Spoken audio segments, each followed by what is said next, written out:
Well, thank you all for staying the course of the full day of this event. Thank you to everyone who has joined us on live stream. This has been an incredible day. The purpose of this closing panel is to return to some of the big questions at the theoretical level, or conceptual level, I should say, not theoretical, the practical questions, which are also philosophical questions, and also to maybe turn to a little bit of just where do we go from here? But I do want to just welcome back Jonathan, Aidan, Paul Coyer, and David Clayton for a closing discussion. And I want to go back to really a question we had from the audience that Robert Jackson took up and took a little further, just kind of beyond liturgical renewal in churches, which is extremely important, which is the heart, which is the core.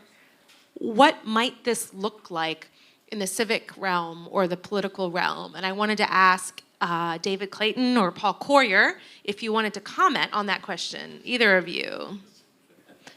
David didn't want to answer. And I understand why. It's a tough question. I mean, I think Margarita is probably asking me because I've been in and out of politics off and on most of my life. I had a job for a Senate committee right out of undergrad. I've been in and out of policy positions since then. And Washington is a place where beauty goes to die. It really does. It's hard. You really have to make a concerted effort to swim against the cultural stream to appreciate beauty, not be subsumed by the, moral and other darkness, and to be a light shining in the midst of what really is a black hole in many ways. So, I mean, to the broader question of I think Jonathan, if I remember correctly, also passed on this about how can it impact politics. It's difficult to say how it can, because aside from the very long-term view that if you open up hearts to being connected to the transcendent, of course, that is going to transform people. I guess I would use my biblical model, the Apostle Paul, that I'm named after.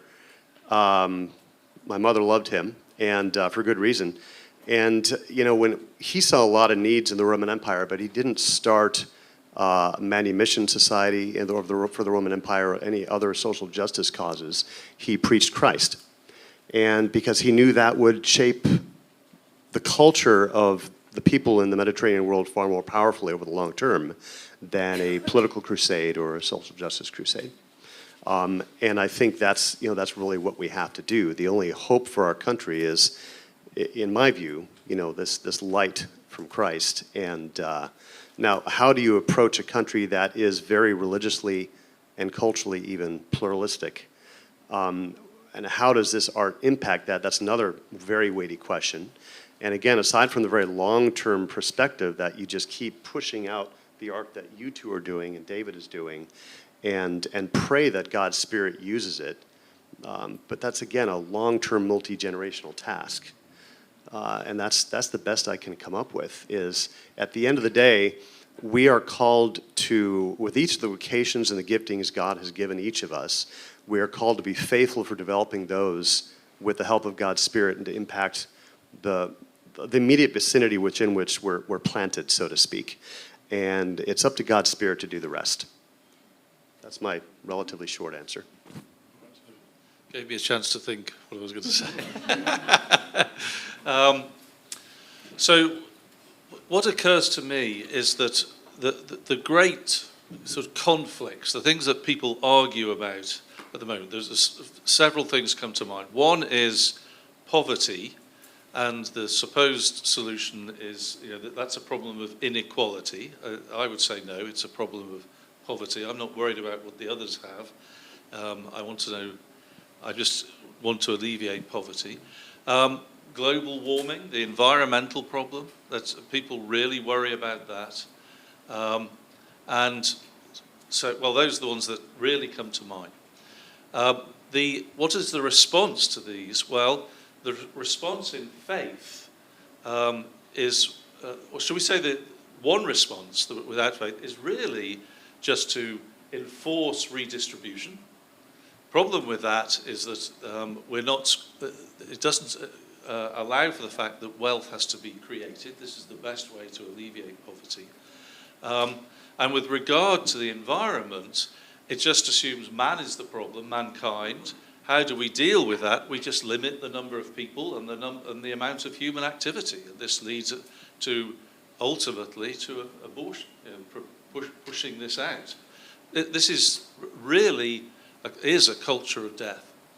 And the responses to this that affirm humanity rely on trust in God, that there's always hope for the future, but also in God inspiring people to respond creatively to the problems. So with regard to poverty, the key question for me is not what's the disparity, it's how do we raise the people up at the bottom. This is a big question. It's really important, with dignity. It's not just about having money, it's about having dignity. And so the answer lies, we just heard Anna Bond talking about an entrepreneurial approach that she employs, she and her husband employ. I think we heard 100 people through this. Where does that creativity come from? Well, it can be natural to us, but also it's something that can be stimulated through everything that you've heard Jonathan and Aidan talking about. This formation in beauty that's focused on the liturgy stimulates a supernatural creativity, reliance upon God, and that cannot be misdirected. So I can, my natural creativity without grace, shall we say, I can misdirect that. But if God is inspiring me, that cannot be misdirected, and that will always be more powerful. So how do we persuade people to trust in that? I think it is to really see the urgency for introducing into our schools, right at the lowest age, right the way up, through to the university level, a catechesis that teaches people to worship well, and actually communicates a formation in beauty which develops this supernatural creativity. This was the basis of all artistic training. For centuries, it was assumed that it was possible. So this goes beyond simply teaching people to appreciate the arts. It's really pushing creativity. With regard to the environment, it's the same thing. What we really have is an energy problem and a technology problem. And I think that a lot of the problems are exaggerated. The risk is exaggerated. But nevertheless, that Jonathan spoke of this deep-seated suspicion. There's an unease about what we're seeing.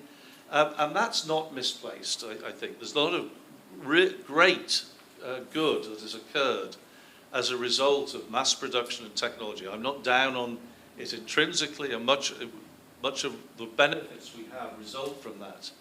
But the more that we see ourselves offering a Christian formation, and it really is Christian, that is centered on the liturgy and develops this openness to inspiration and creativity, the more we will demonstrate that it is possible to have answers to these things. And that is what will persuade others to start trusting in the process. At the moment, I can talk about, we rely on human ingenuity and we'll come up with the answers. We just need to sit back and wait for it to happen. People are wary of that because they just don't trust this. They feel as though the government's got to do it, get in there and sort something out. And this isn't a top-down process. This is a bottom-up process that comes through the inspiration of the Holy Spirit. I know that this Holy Spirit is real and it's true. Many people don't, but how do we demonstrate that? It is through a joyful and productive creativity that ultimately preserves the dignity of all that we deal with through loving engagement, all the things that we've heard. It is a long-term process, but not that long. If we introduce it into the schools now, by the time people are 18, that can have a profound effect as the people then go into adulthood. So it's a short generational thing, but it can be done. We've seen how the schools have spread. The great Hart Academy, that real change can be made. And I think then we'd have powerful political and economic arguments that people will believe. If I could just jump in really quickly too, jumping up for what you just said, there's a parallel to that in 18th century England. They had parallel institutions that really had a huge impact after being in existence for a number of decades, with William Wilberforce and the Clapham Circle that had a huge impact on policy when he fought for years in Parliament to get transatlantic slave trade made illegal, and he finally succeeded. And it was because of, at root, this movement that had started decades before of teaching their children different things than they were being taught in government schools, among other things. Well, both of you mentioned at some point the Holy Spirit, and that's come up several times, and a handful of questions that have come to me, and I want to ask the artists this, but Paul, you're welcome to join in as well. Artists nowadays seem to be constantly searching the inner self, looking for inspiration. So I think the question a few people have is just, as artists, can you tell us, where do you get your inspiration to do your work? And similarly, a few people have asked, you know, given the ups and downs of your career, and you have families and you have financial obligations, how do you maintain a contemplative outlook, right? How do you find that inspiration, and how do you maintain a contemplative outlook in doing your work as artists? One of the greatest insights I've had, and I know I'm gonna crush a few people by saying this, but one of the greatest insights I've had in my life is when I decided to stop expressing myself. It was actually like a wonderful liberation. It's so powerful to realize, wait a minute, what am I doing? Like, why am I trying to express myself? And then realizing that actually what I wanted to express was something more than myself. I wanted to express truth. I wanted to express something beautiful. I wanted to express something that made me participate in the life of the church, in the life of others. And then what happened because of that is that's where I ended up looking for my inspiration. You know, then the entire corpus of stories and of images that, you know, that the world has produced, Christianity, but even before and even up to, you know, Babylonian times, became food for me, and it was just devouring it, because I wanted to find the kernels of light in those stories and try to see why is it shining, and then try to connect those together and to create things that were connecting them together. And so to me, that has been a far more exciting treasure hunt than trying to like find inspiration and try to express myself. And the funny thing about that is that then after a while, you realize that, you know, you're gonna express yourself no matter what. Don't think about it. Like, if you try to express something beautiful and true and real, then when you're done and you look at it, you're like, yeah, I made that. Like, you know, and other people are gonna see that too, but just that it's not your kind of fetishized desire to leave that print or that mark in the world. If I could just answer that very practically, I've almost finished before I had to catch a plane here, an icon of the Transfiguration. I think I've been commissioned to do about 12 of that feast. So just as a human, I don't want to do something that is too much like what I've done before. So my normal process with an icon, especially a feast, is I would reread the liturgical texts, which are profound theology and poetry. I would look at all the icons that I could find of that feast. My book's quite helpful for that, actually. I can use my own book to get an easy way of accessing the different icons. And then there's so much one could say about that particular feast, so I'll just decide to concentrate on one particular element, and everything hangs off that. And then I'll start with geometry then, like hidden geometry. So with this one, it might be a square, which is the created realm, and then on top there'll be a half circle, which is the divine realm, but then they overlap. So this is like theology and geometry. And then I will just very roughly sketch ideas. The reason that they're rough is that I can change them easily. I haven't invested a lot of time, so I can brainstorm in it. Then when I think I'm getting something, then I'll start to build it up. So it's a different process, immersing myself in the teaching of the church, having a different slant on it. Sometimes the commissioner will say, actually, I want this emphasized. Like one Anglican bishop who commissioned the Transfiguration icon wanted to use it to teach Jesus' prayer. So he wanted the desert to become quite important, so that the desert is a symbol of being alone with God. So this is the heart. So there, it's about a third disciples, a third the rocky mountain, then the top third was Christ. So that's a very specific request. So for me, I've sort of got a method, so I don't sort of just wait for cloud to come down. I'd be waiting for, knowing my sins, I'd be waiting until I'm rot away into a coffin. So there's a sort of method, and you're drawing on the inspiration of the church. I mean, that sounds very similar to the way that I would do it. I would definitely spend a lot of time looking at different images. Online now, it's easy to find all the different images. And then sometimes there is, let's say, an example would be when I made an icon, a carving of the Transfiguration. And so the Transfiguration in the history of icons, for people who know, was crucial in the development of this theology of uncreated light. And so during the Palamite moment, when this kind of theology of uncreated light became more and more, it became clear and more exposed more to the church, then those images start to become very precise in what they're trying to show. And so I was like, well, I need to make an icon of the Transfiguration, but it's not light. I don't have paint. I don't have white. So how can I do this? What am I looking for? And then going back into the tradition before and realizing that old carvings used to have shells in the halo, and thinking, oh, what if I took something of that shell imagery, try to integrate it into the halo, the glory of Christ. And so in some ways I am innovating, but I'm not innovating with the desire to innovate. I'm innovating with the desire to try to pierce in, like, what is this about? What is going on? Why did they used to have shells behind in the halos, and how, what they were trying to express? And so, yeah, a little bit like what you're saying, and then just trying to kind of maybe have one tack that will guide through the process of design.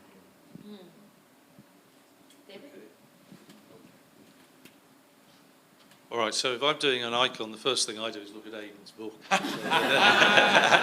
gets the commission for everything, But no, one of well, I don't know whether, I'm interested to see whether you agree, but one of the great things of looking to tradition is you can look and see if somebody else has done what you need to do before, and then reproduce that and adapt it. Very rarely is exactly the same thing going to be appropriate. There are always little things you have to change, but I have a rule that I try and change as little as possible rather than as much as possible. And if I have to introduce something, I try and look and see whether somebody else has done something similar, and then I do a sort of composite. And then finally, you can't just sort of cut and paste and insert it. It's the minute you introduce something, you have to look at the whole and say, does this relate to that? Does it look balanced? And then you start to modify things in relation to the rest of the painting. So now, as to the ideas, I don't know where they come from.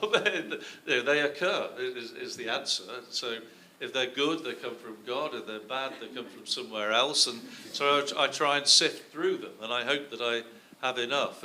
But what I do is I look at what other people have done as the starting point for anything that I do. And a bit like your relief at not having to express yourself, to this idea that everything has to be original and never, something that no one has done before in any way. And the fact that I don't have to do that is just a huge relief.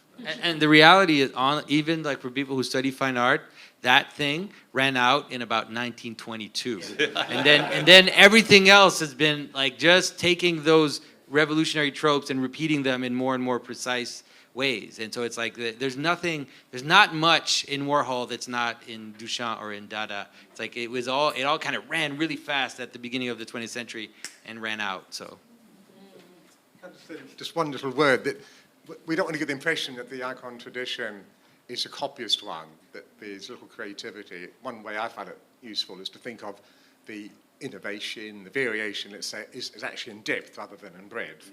And also we live in an age where through the internet we're exposed to icons from every age, to every country, which is a real challenge.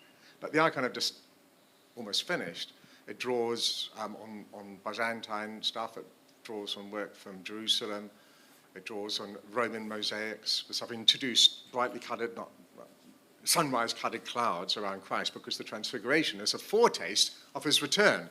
So I've drawn something from Rome, Don't get the impression that the icon tradition, because we're drawing on existing ones, is a stultified one. It actually is more demanding of your creativity, I think. And there's also, I think it's actually an exciting time. I think we've talked about this before, Aidan.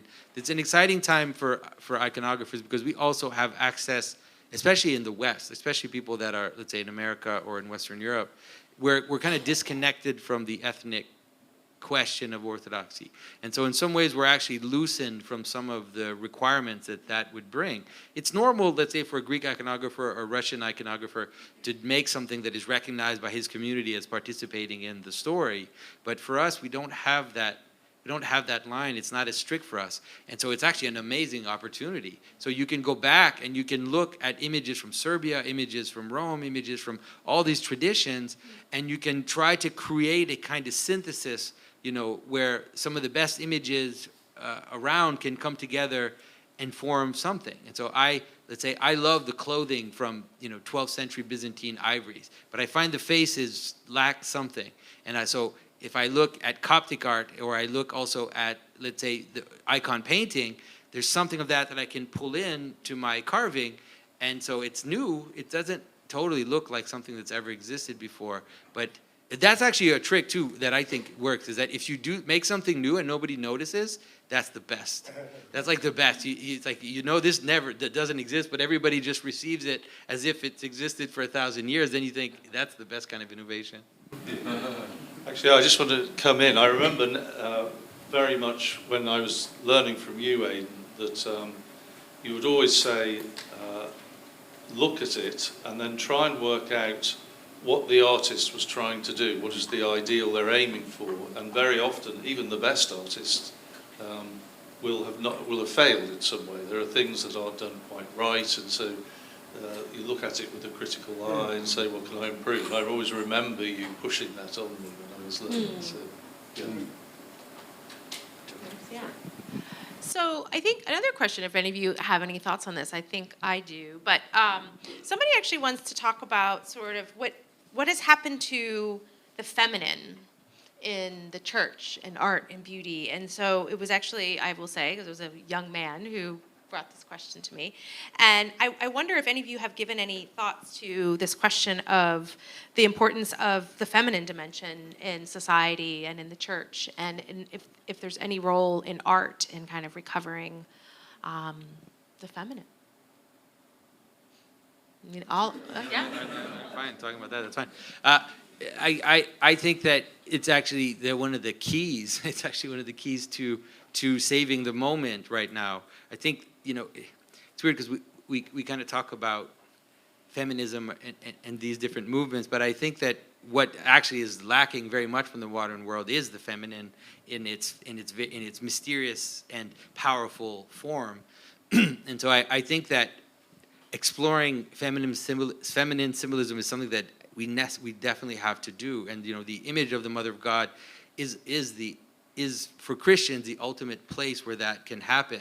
And so looking back at the icons of the Mother of God, looking back at the way that she's treated, especially in the hymns.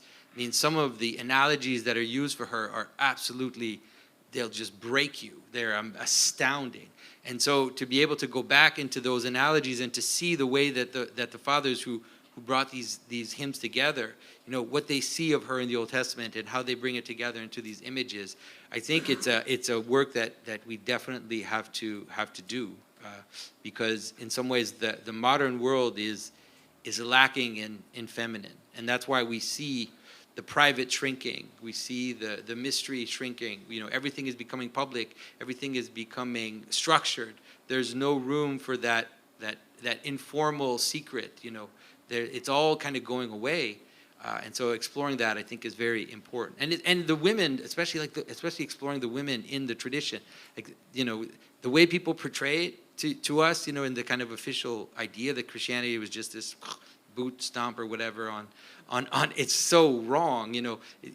If you can see the secret story right behind all the conversions of all the kings and all the emperors, there's always a woman there hidden behind them, and in every single one. And there's all of this beautiful strain that's there that you can explore. So yeah. part of the contemporary problem of this conflict of male and female is because we left God out of the picture. In the church, we're all females in the sense that it's a bride of Christ, isn't it? Was it yesterday? Who was I talking to? I lived in Mount Athos for 2 years, where women aren't allowed. So you'd expect it to be quite a macho place. But you really felt it's feminine because we are the bridegroom thirsting for the bride. So you get rid of God and all you've got is male-female. You've got a dichotomy. But if you have God, then we're all together the bridegroom of Christ. And secondly, I think the church, what is the Byzantine church, is actually like a womb. The dominant shape is the dome and the rounded arch. And when you have a pointed arch, it points beyond, doesn't it? A rounded arch points to the center, and then, in other words, inside. So you're worshipping in a womb.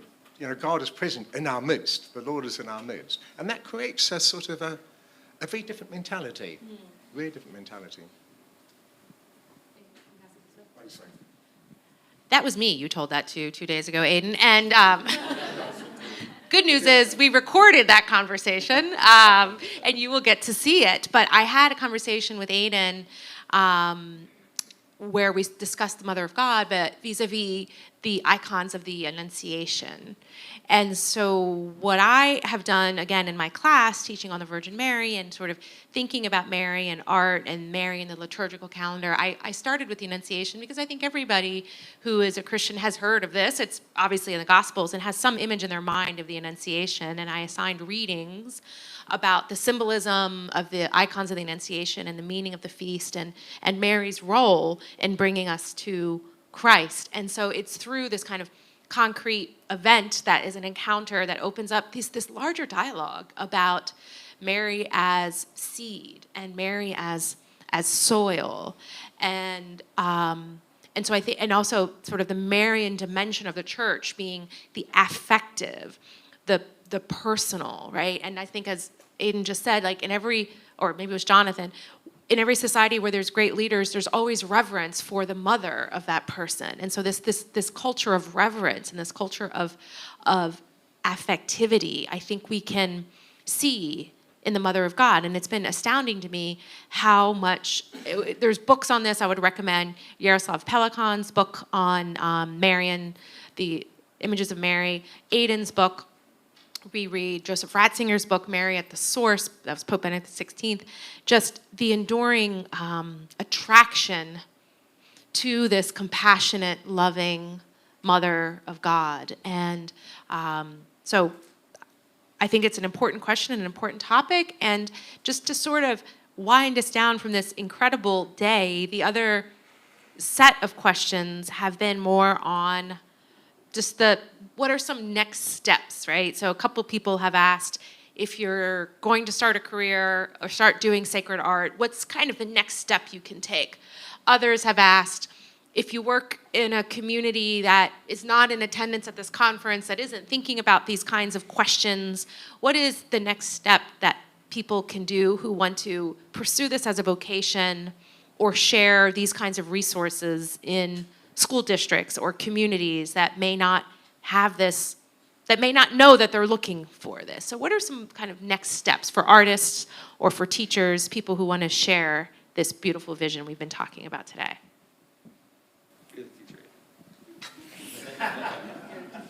I can only speak for liturgical art, but certainly getting a good teacher, that's the first thing. Ideally as an apprenticeship. If not, say, for example, I do this 3-year part-time course, and people sometimes even come from the USA for that, as I said. So find a good teacher. It's difficult, it's getting better, but my 2 apprentices, they got in 6 years, where it took me about 12 years, just because I was able to help them to avoid the mistakes I made. Get a teacher who's good at what they're doing, because if you want to sing badly, learn under someone who sings out of tune. So, you know, look for someone whose work is good. Not every good icon painter or liturgical artist is a good teacher. They don't always go together.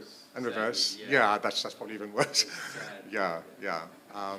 If you can't find a good teacher, at least visit one and sap them, then go home and try to put into practice. Like I have some students in America, we might only talk on Zoom every 2 months.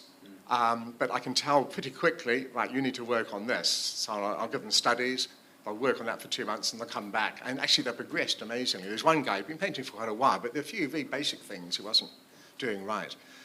Within about 3 months, he'd sorted that out and his works were 50% better, I would say. So that's all I can say, really. Just if you desire it, we were talking a bit earlier about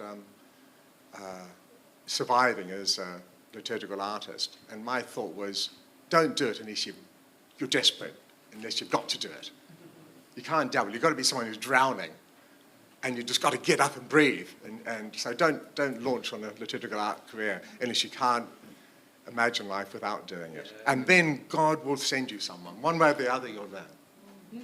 That's great. I mean, just say one thing. Like, I have this mean answer. Everybody asks me, what should I do to become an artist? And I always answer, don't become an artist. Like, that's probably, don't. But if you're doing any kind of visual art, you just learn to draw. Like, that's really, you have to learn to draw. And that takes time and it takes effort. And if you like it and if you love it, that's a way to know whether or not you can do that for a long time. And if you find yourself you're not drawing, a lot, especially if you're trying to learn, then I would say probably go away from visual art, because it has to be something that just, yeah.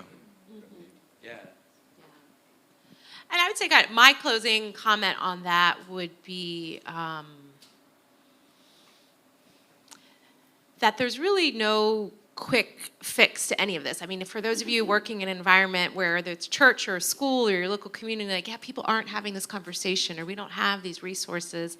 And the articles I was just teaching this week on vocation, having a vocation to do this work and having a vocation to share it doesn't mean that you're going to see all the fruits of what you do, or that you have to give of yourself so much that if you're kind of, unless you're dying, like physically dying on the street because you're giving of yourself so much. No, you have to know how to be fed, right? And you have to let yourself be fed. And so the advice I give to people is you need to have community. You need to have love. You need to have a community that worships. You need to have support.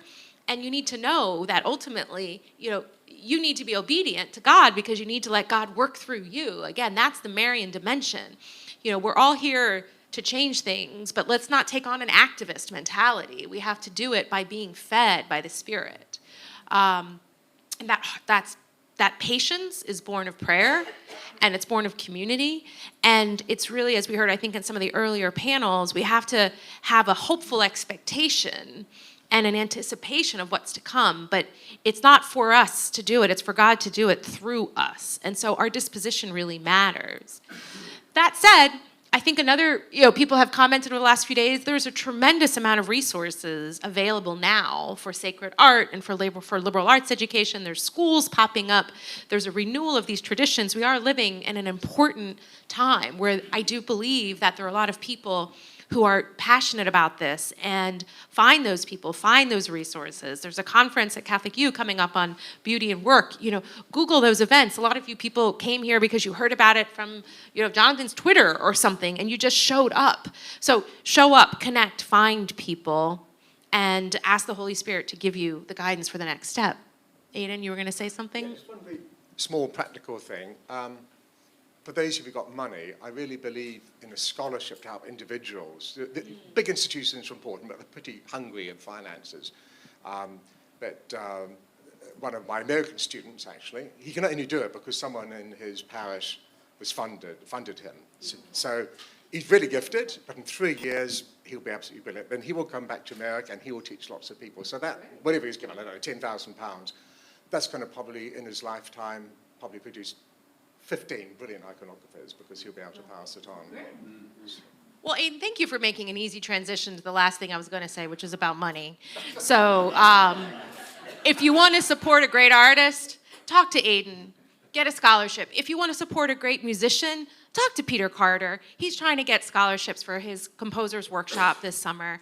And if you want to see this event happen again, support Scala. We can only do this because a lot of people have given generously. We have monthly donors who give us $10 a month, which is so crucial to be able to get those newsletters out to you, to get you all here. And so whatever level you believe you can give, Scala needs your help. We are only here out of the generosity of so many people. Once again, I want to thank the sponsors of this conference, the institutions that helped make this happen. I want to thank Princeton Theological Seminary for co-hosting this. Thank you all for taking your time and your money to be here, and thank you so much, really, for your energy, for your contemplative spirit, and for sharing in this beautiful day, and I hope to see you all again. God bless you.